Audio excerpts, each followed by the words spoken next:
And please be seated.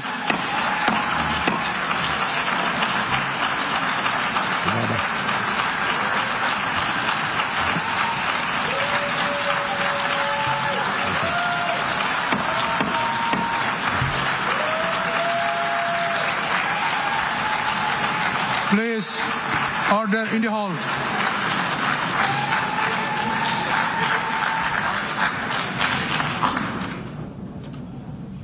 Mr. President, the families of our dear hostages languishing in the dungeons of Gaza, ladies and gentlemen, last year, I stood at this podium and I showed this map. This map. It shows the curse of Iran's terror axis. This axis threatened the peace of the entire world. It threatened the stability of our region and the very existence of my country, Israel. Iran was rapidly developing a massive nuclear weapons program and a massive ballistic missile program. These were meant not only to destroy Israel, they were meant also to threaten the United States and blackmail nations everywhere. From Gaza, Yahya Sinwar dispatched waves of Hamas terrorists. They stormed into Israel on October 7th and committed acts of unspeakable savagery. From Lebanon, Hassan Nasrallah had launched thousands of missiles and rockets at our cities, terrorizing our citizens. In Syria, the murderous dictator Assad hosted Iran's forces, tightening a noose of death around our throats. In Yemen, the Houthis launched ballistic missiles at Israel while choking global trade at the mouth of the Red Sea. So what's happened over the past year? We've hammered the Houthis, including yesterday. We crushed the bulk of Hamas's terror machine. We crippled Hezbollah, taking out most of its leaders and much of its weapons arsenal. You remember those beepers, the pagers? We paged Hezbollah, and believe me, they got the message. And thousands of terrorists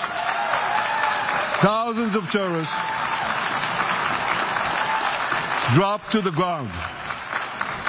We destroyed Assad's armaments in Syria. We deterred Iran's Shiite militias in Iraq.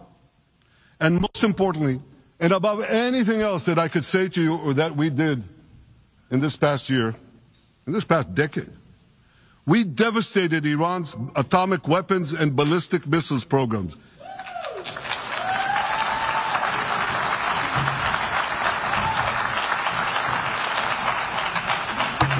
So, here's where things stand today. Half the Houthi leadership in Yemen, gone. Yahya Sinwar in Gaza, gone. Hassan Nasrallah in Lebanon, gone. The Assad regime in Syria, gone. Those militias in Iraq, well, they're still deterred. And their leaders, if they attack Israel, will also be gone. And for Iran's top military commanders and his top atomic bomb scientists, well, they're gone too.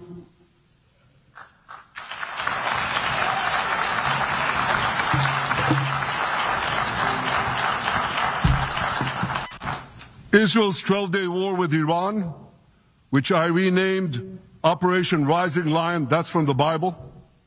This 12-day war will go down in the annals of military history.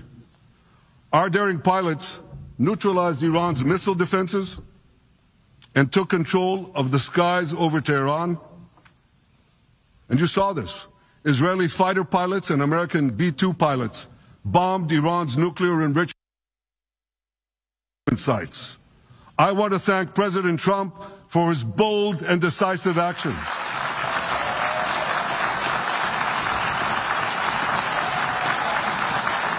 President Trump and I promised to prevent Iran from developing nuclear weapons, and we delivered on that promise.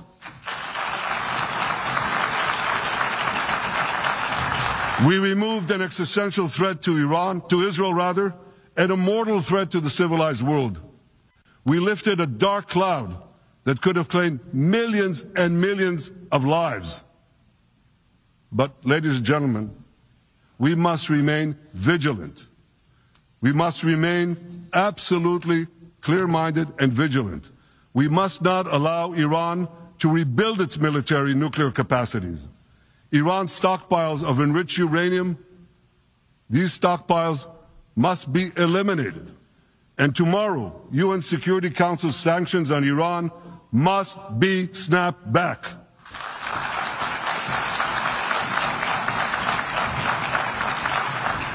Thanks to the resolve of our people, the courage of our soldiers, and the bold decisions we took, Israel rebounded from its darkest day to deliver one of the most stunning military comebacks in history.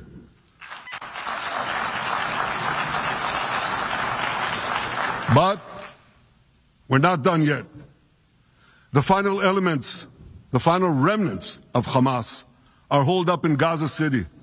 They vow to repeat the atrocities of October 7th again and again and again, no matter how diminished their forces. That is why Israel must finish the job. That is why we want to do so as fast as possible.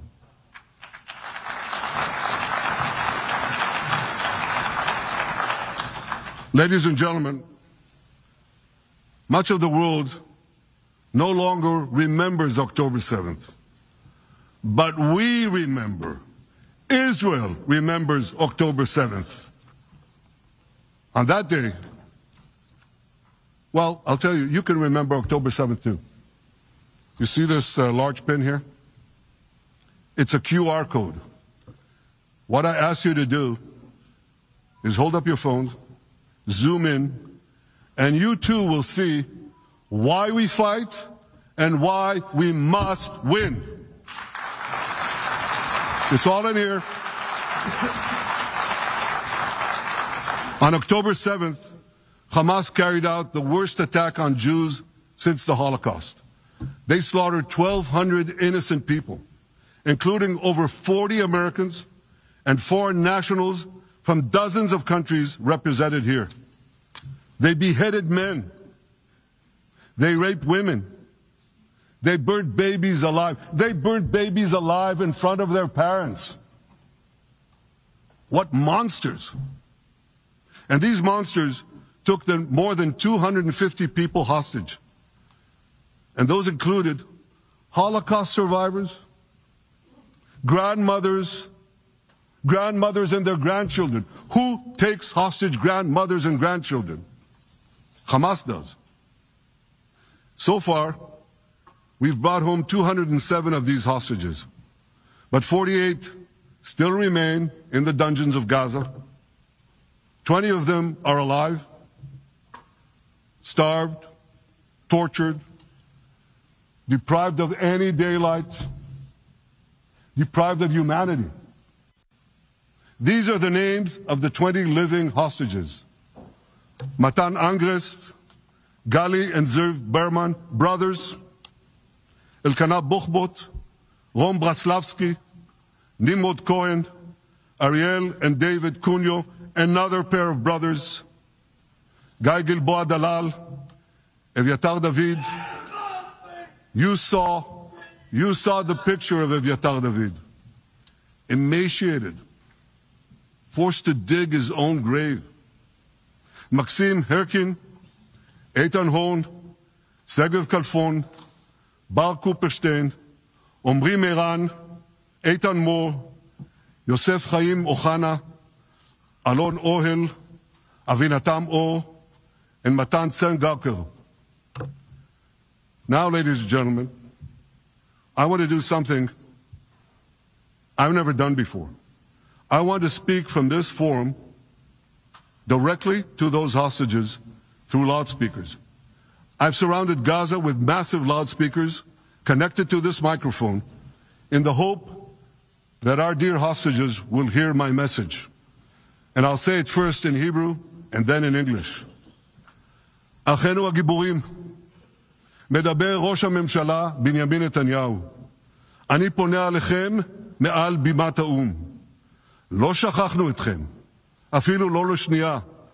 העם כולו איתכם, ואנחנו לא נשקוט ולא נרפה עד שנחזיר את כולכם הביתה, החיים והחללים כאחד.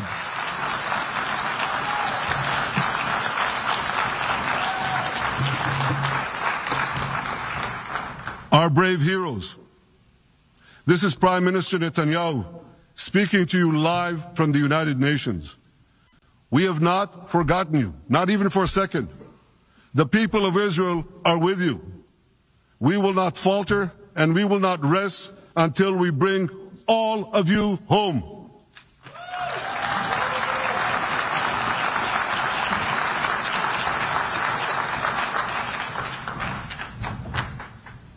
Ladies and gentlemen, thanks to special efforts by Israeli intelligence, my words are now also being carried. They're streamed live to the cell phones of Gazans. So to the remaining Hamas leaders and to the jailers of our hostages, I now say, lay down your arms. Let my people go. Free the hostages. All of them. The whole 48. Free the hostages now.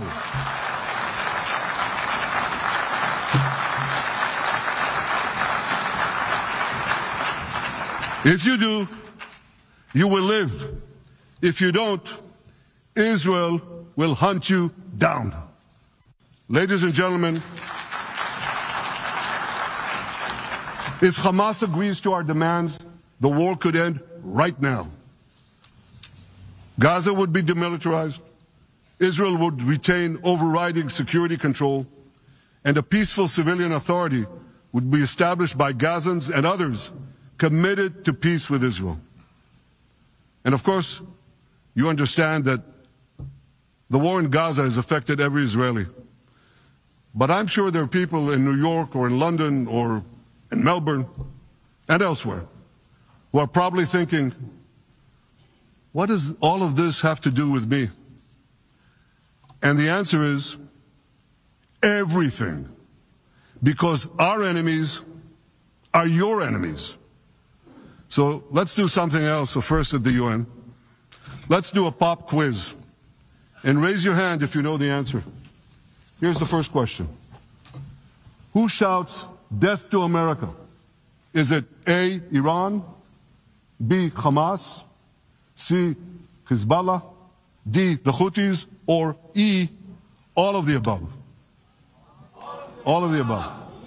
Correct. All of the above. Second question. Who has murdered Americans and Europeans in cold blood? Is it A, Al-Qaeda, B, Hamas, C, Hezbollah, D, Iran, or E, all of the above? All of the above. Correct. Again. So here's the point I wanted to make. Our enemies hate all of us with equal venom. They want to drag the modern world back to the past, to a dark age of violence, fanaticism, and terror. I think many of you are already feeling in your own societies the radical Islamist surge. You know, I'm sure you do, you know deep down that Israel is fighting your fight. So I want to tell you a secret. Behind closed doors, many of the leaders who publicly condemn us privately thank us. They tell me how much they value Israel's Serb intelligence services that have prevented time and again terrorist attacks in their capitals, time and again saving countless lives. General George Keegan, former head of U.S. Air Force Intelligence, once said, "If the United States had to gather on its own the intelligence that Israel gives us, we would have to establish 5 CIAs. 5 CIAs. This past June, when Israel struck Iran's nuclear facilities, German Chancellor Merz admitted the truth.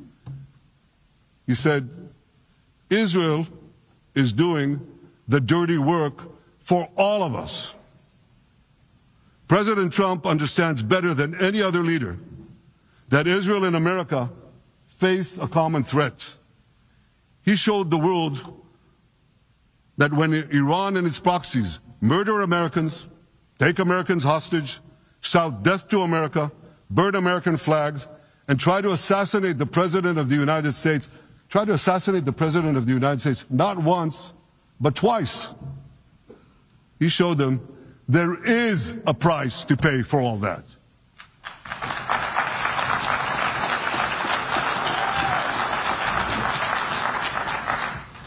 But regrettably, many leaders who are represented in this hall, they send a very different message.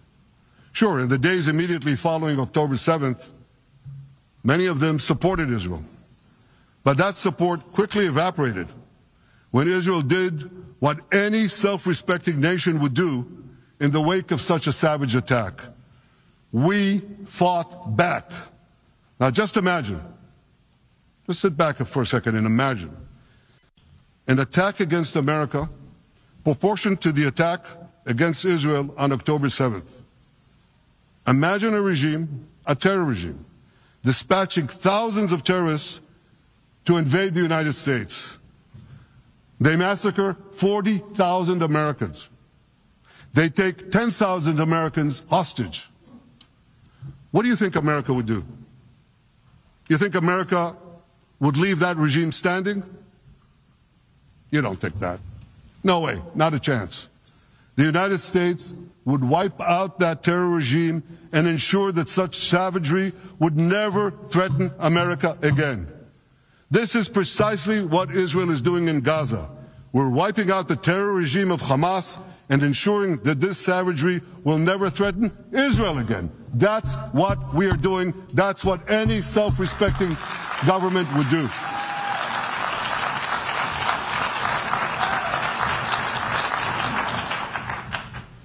Yet, and it's a yet that I'm sorry to say here, yet over time, many world leaders buckled.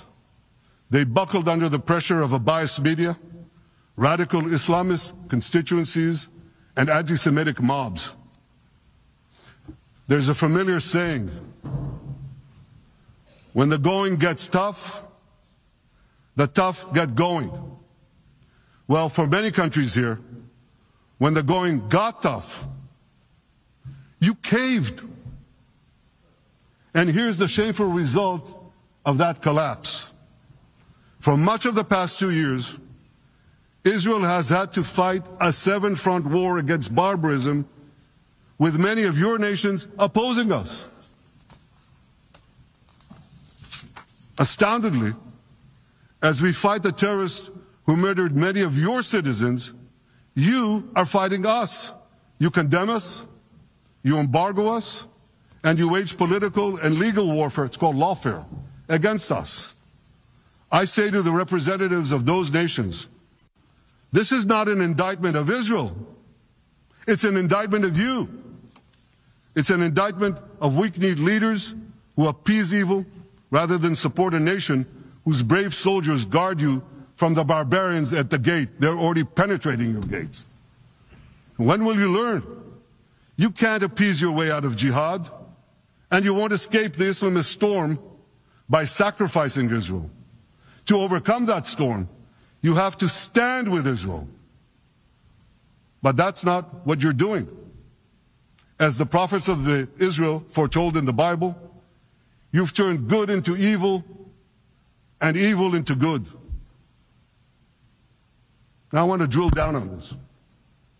Take the false charge of genocide. Israel is accused of deliberately targeting civilians. Ladies and gentlemen, the opposite is true. The head of urban warfare studies, Colonel John Spencer, he's perhaps the world's greatest expert on urban warfare. And he says, Israel is applying more measures to minimize civilian casualties than any military in history. And because we're doing that, the ratio of non-combatant to combatant casualties is less than 2 to 1 in Gaza. That's an astoundingly low ratio, lower than NATO's wars in Afghanistan and Iraq, especially when you consider that Gaza is one of the most densely populated urban areas on Earth. It has hundreds of miles of terror tunnels underground, and it has countless terror towers above ground, and thousands of terrorists embedded in the tunnels and in these towers in civilian areas. If you want to see what measures Israel takes to avoid civilian casualties in this war, just look at what we're doing now in Gaza City, the last Hamas stronghold, one of the 2 last strongholds. For 3 weeks, Israel dropped millions of leaflets, sent millions of text messages, and made countless phone calls urging civilians to leave Gaza City before our military moves in. At the same time, Hamas implants itself in mosques, schools, hospitals, apartment buildings, and tries to force those civilians not to leave, to stay in harm's way. And it often threatens them at gunpoint if they try to do so. For Israel, every civilian casualty is a tragedy. For Hamas, it's a strategy. Hamas uses civilians as human shields and as props in its sick propaganda war in Israel, against Israel, a propaganda war that the Western media buys hook, line, and sinker.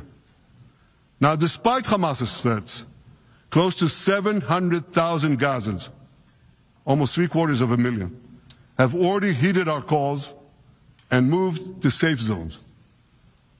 Now I want to ask you a simple question, a simple, logical question. Would a country committing genocide plead with the civilian population it is supposedly targeting to get out of harm's way? Would we tell them, get out, if we want to commit genocide? We're trying to get them out. And Hamas is trying to keep them in. And this charge is so baseless. The comparison to genocide, wholesale slaughter of populations. What, did the Nazis ask the Jews to leave, kindly leave, go out? Did others, you want me to name all the genocidal leaders of history? Just go one by one. Did anyone do this? Did they say, get out so we can come in? Of course not. So the truth has been turned on its head. Hamas, a genocidal terrorist organization whose charter calls for the murder of all Jews on the planet. This genocidal organization is given a pass. It's barely mentioned. While Israel, which does everything it can to get civilians out of harm's way, Israel is put in the dock. What a joke. You want to hear another one? Israel is accused of deliberately starving the people of Gaza when Israel is deliberately feeding the people of Gaza. Since the beginning of the war, Israel has led into Gaza more than 2 million tons of food and aid. That's 1 ton of aid for every man, woman, and child in Gaza. Nearly 3,000 calories per person per day. Some starvation policy. If there are Gazans who don't have enough food, it's because Hamas is stealing it. Hamas steals it, hoards it, and sells it at exorbitant prices to fight its war machine. Last month, even the UN, not exactly a supporter of Israel. You're supposed to laugh, by the way. Last month, even the UN admitted that Hamas and other armed groups looted 85% of the trucks. That's why you have deprivation. Those who peddled the blood libels of genocide and starvation against Israel are no better than those who peddled blood libels against the Jews in the Middle Ages when they falsely accused us of poisoning wells spreading plague, and using the blood of children to bake Passover matzahs. Anti-Semitism dies hard. In fact, it doesn't die at all.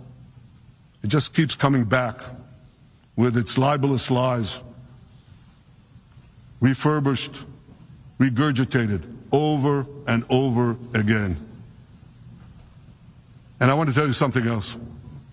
These anti-Semitic lies, they have consequences. In recent months, Jews have been assaulted in Canada, Austria, or rather Australia, Britain, France, the Netherlands, and elsewhere. Here in America, an survivor was burned to death in Colorado. And a beautiful young couple from the Israeli embassy in Washington was brutally gunned down right in front of the Holocaust Museum there. Thankfully, President Trump's administration is forcefully fighting the scourge of anti-Semitism, and every government here should follow its lead. But instead, many do the opposite. They actually reward the worst anti-Semites on earth. This week, the leaders of France, Britain, Australia, Canada, and other countries unconditionally recognized a Palestinian state. They did so after the horrors committed by Hamas on October 7th. Horrors praised on that day by nearly 90% of the Palestinian population. So let me say that again. Nearly 90% of Palestinians supported the attack on October 7th. It's not supported only. They celebrated. They danced on the rooftops. They threw candies. That's both in Gaza and in Judea, Samaria, the West Bank as you call it. And it's just the way they celebrated another horror, 9/11. They danced on the rooftops. They cheered. They threw candy. You know what message the leaders who recognize the Palestinian state this week sent to the Palestinians? It's a very clear message. Murdering Jews pays off. Well, I have a message for these leaders. When the most savage terrorists on earth are effusively praising your decision, you didn't do something right.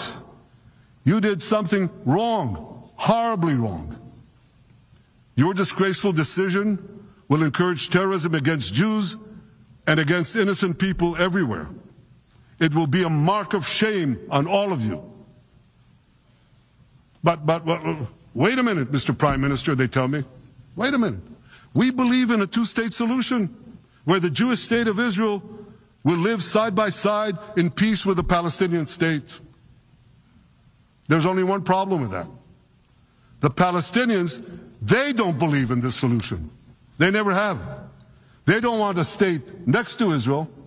They want a Palestinian state instead of Israel. And that's why every time they were offered a Palestinian state, but were required to end the conflict with Israel and recognize the Jewish state, every time, over the decades, they turned it down. And that is why every time they were given territory, they used it to attack us. In fact, they effectively had a Palestinian state in Gaza. So what did they do with that state? Peace? Coexistence? No. They attacked us time and time again. Totally unprovoked. They fired rockets into our cities. They murdered our children. They turned Gaza into a terror base from which they committed the October 7th massacre. So here's the uncomfortable truth. The persistent Palestinian rejection of a Jewish state in any boundary is what has driven this conflict for over a century. It is still driving it. It's not the absence of a Palestinian state. It's the presence and existence of a Jewish state. And I find it amazing that the foreign chancelleries and the ministries and all those who pontificate about this, and the leaders. How can they not see this basic truth when it is repeated again and again and again ad nauseum? And I want to say something else. This rejection of a Jewish state not only applies to Hamas, it also applies to the so-called moderate Palestinian Authority. You should know that the Palestinian authorities pays terrorists to slay Jews. The more Jews the terrorists slay, the more the Palestinian Authority pays. The Palestinian Authority names its government buildings, its public squares, its schools, after the mass murderers of Jews, which they glorify as martyrs. They pay and glorify not just the killer of Jews, but also killers of Christians. Christians like Taylor Force, an American veteran who was brutally murdered in Israel by Palestinian terrorists. But, that I hear from the Western leaders. They tell me, the PA promised us it will reform. And I know this time, Prime Minister, it will be different. Yeah, right. We've heard these promises for decades. They always promise. They never deliver. Because you see, the Palestinian Authority is corrupt to the core. They haven't held elections in 20 years. They use the same textbooks as Hamas, exactly the same textbooks. They teach their children to hate Jews and destroy the Jewish state. And Christians don't fare much better. When Bethlehem, the birthplace of Jesus, was under Israeli control, 80% of its residents were Christians. But since the PA took control, that number has dwindled to under 20%. These are the people you want to give a state to? What you're doing is giving the ultimate reward to intolerant fanatics who perpetrated and supported the October 7th massacre. Giving the Palestinians a state 1 mile from Jerusalem after October 7th is like giving Al-Qaeda a state 1 mile from New York City after September 11th. This is sheer madness. It's insane, and we won't do it.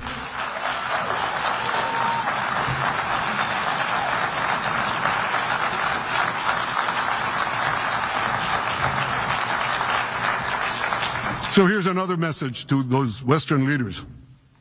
Israel will not allow you to shove a terror state down our throats. We will not commit national suicide because you don't have the guts to face down a hostile media and anti-Semitic mobs demanding Israel's blood. And I want you to grasp something else, which is also distorted in the media. I say this not only in my name or the name of my government, but on behalf of all the people of Israel. Last year there was a vote in the Knesset, our parliament, whether or not to oppose the imposition of a Palestinian state. You want to guess what the results were? Out of 120 members of our parliament, 99 voted against and only 9 supported. That's over 90%. It's not a fringe group.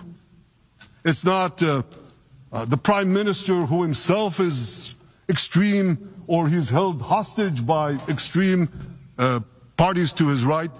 It's over 90% of Israelis. My opposition to a Palestinian state is not simply my policies or my government's policy. It's the policy of the state and people of the state of Israel.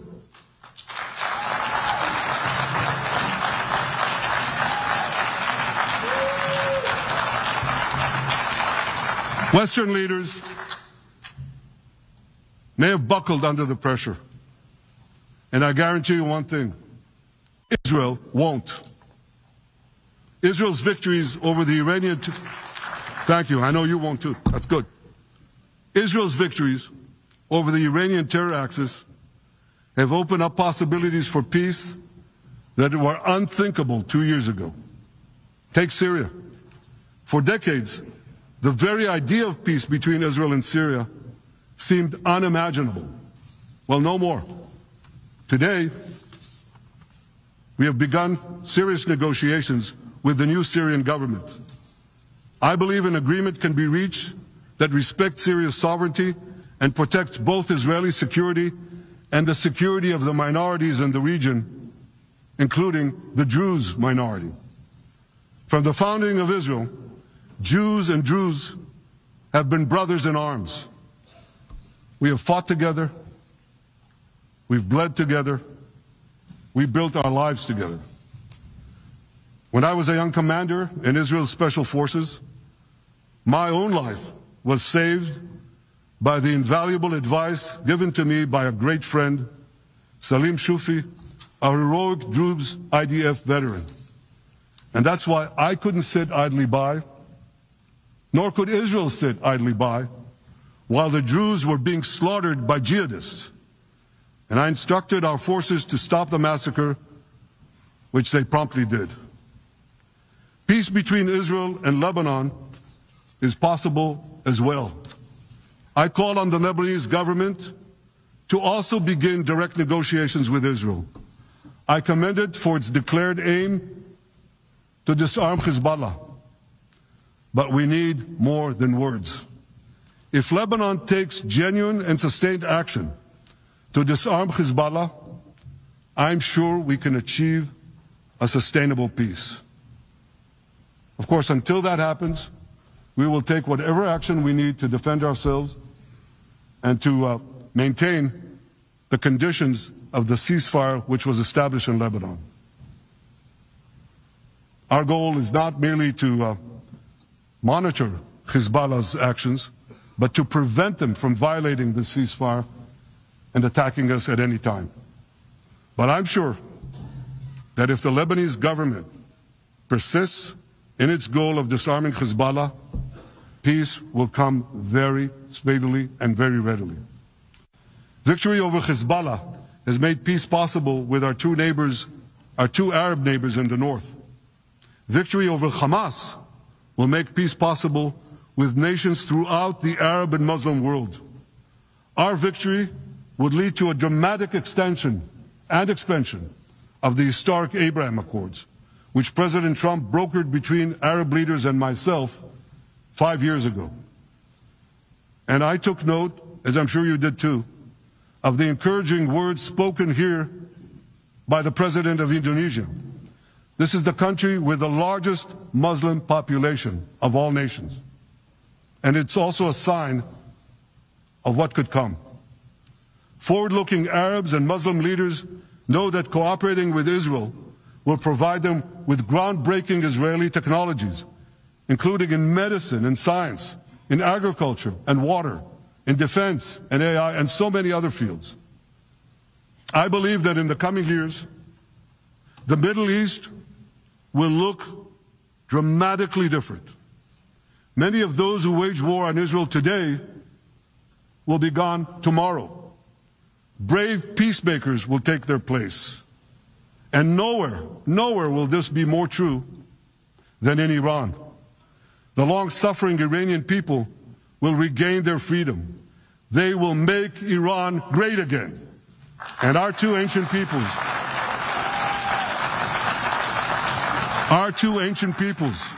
the people of Israel and the people of Iran, will restore a friendship that will benefit the entire world. Ladies and gentlemen,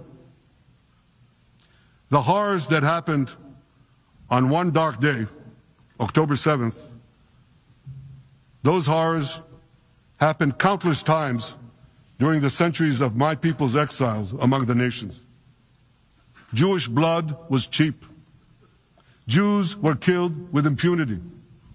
We had to beg others to defend us. The rise of Israel did not mean that the attempts to destroy us would end. It meant that we could fight back against those attempts. And that is exactly what Israel has done since October 7th. Our sons and daughters fought like lions. Our brave soldiers donned their uniforms and rushed into battle. They were armed with the dreams of the 100 generations of Jews who came before them. The dream of living as a free people in the land of Israel, our beloved homeland for more than 3,000 years, the dreams of living in our own independent state, the dream of having an army to defend ourselves, and the dream of being a light unto the nations, a beacon of progress, ingenuity, innovation, for the benefit of all humanity. On October 7th, the enemies of Israel tried to extinguish that light. 2 years later, the resolve of Israel and the strength of Israel burned brighter than ever.